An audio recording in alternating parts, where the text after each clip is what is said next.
Hey everybody, today I'm going to talk really briefly about something that's usually on the forefront of everyone's mind who is working a budget or who is tweaking their current budget, or maybe you are just starting and you're just not sure where to begin. And that is getting a month ahead. How do we get a month ahead?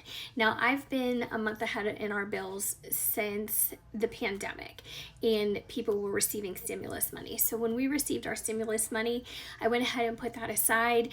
I acted like we didn't have it. I didn't want to spend it. I didn't want to work it into our budget. I just put it aside completely, and I earmarked that for a month's worth of expenses. Now, I can't remember. I'd have to go back in my videos if I had to add anything to that or what it was at the time. Our bills are very different now than they were back then. But I just put that aside and I created almost a fund for it in and to itself.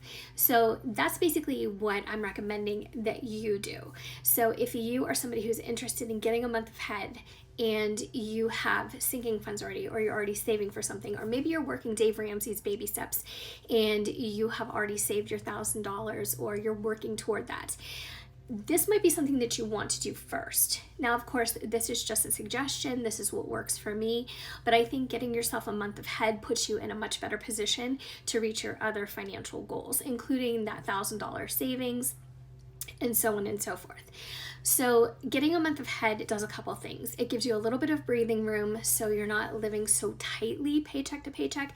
Now, I've said this before, we all live paycheck to paycheck. We're all waiting for that next bit of income to come in, but it just depends on where we're at and how we're positioned within our budget, whether or not we go ahead and we deplete that entire amount or we have some extra to put forward to the next month.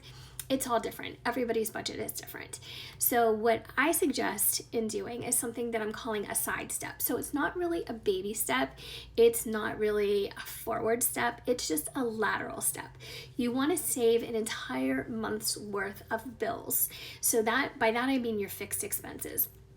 Now, if you are a financial guru and you're a budget guru and you work your budget very carefully and precisely to the dollar, you may be able to even work your variable expenses into this, including groceries, gas, miscellaneous, spending, clothing, all that stuff. If you can do that, that's a bonus. But if you are somebody who's just trying to figure out where you stand with your fixed expenses, including mortgage or rent, car payments, insurances, utilities, this is the way to begin. So I have a monthly budget form here, and this is what my printable looks like. I create these in Canva, and I do share these on my YouTube channel free of cost. But as you can see over here, there is an entire column that has the type of bill, or it has a space to write down what bill we're talking about. And then it has an amount, and then I have a column for whether it's been paid or not. So the first thing that you want to do is you want to list your bills just like this. So going down, maybe you want to organize it from the greatest amount to the least amount, or you want to organize it by due date. However you want to do it, just make sure that you create this really nice master list that you can refer to. And this is going to be the guide for your savings. This is going to be the guide for your sinking fund of getting a month ahead. So you can call that sinking fund month ahead. You can call it whatever you want, but make sure until you reach that amount that you don't dip into it, because you really want to get here as soon as possible. The sooner you can get into this, the sooner you're going to be able to do other things, such as, concentrate on your savings a little bit more, your other sinking funds, maybe paying a little extra on those credit cards. So what you want to do is put a grand total down here. You want to add all of these up, and if you have to estimate, go ahead and do that. But if you are estimating, estimate high. Give yourself, again, a little bit extra wiggle room. That way you're not tied down or you're not falling short in any way. Estimate high and then get yourself that grand total. That is your goal. That money is going to be put aside until you reach that entire amount, and I mean to the penny, the entire amount. Don't touch the money. As soon as you reach it, earmark that money for the very next month. So you want to get ahead as soon as possible. So let's say that I have almost saved up an entire month's worth of bills, and today, we're in the kind of the beginning of March.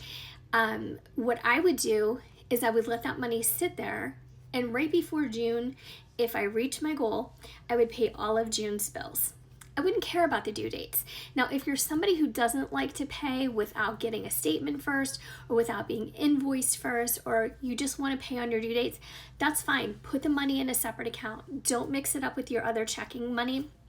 Don't mix it up with your regular savings. Put it into a second account. If you even have to open a second checking account where you just pay bills, I highly recommend that as well.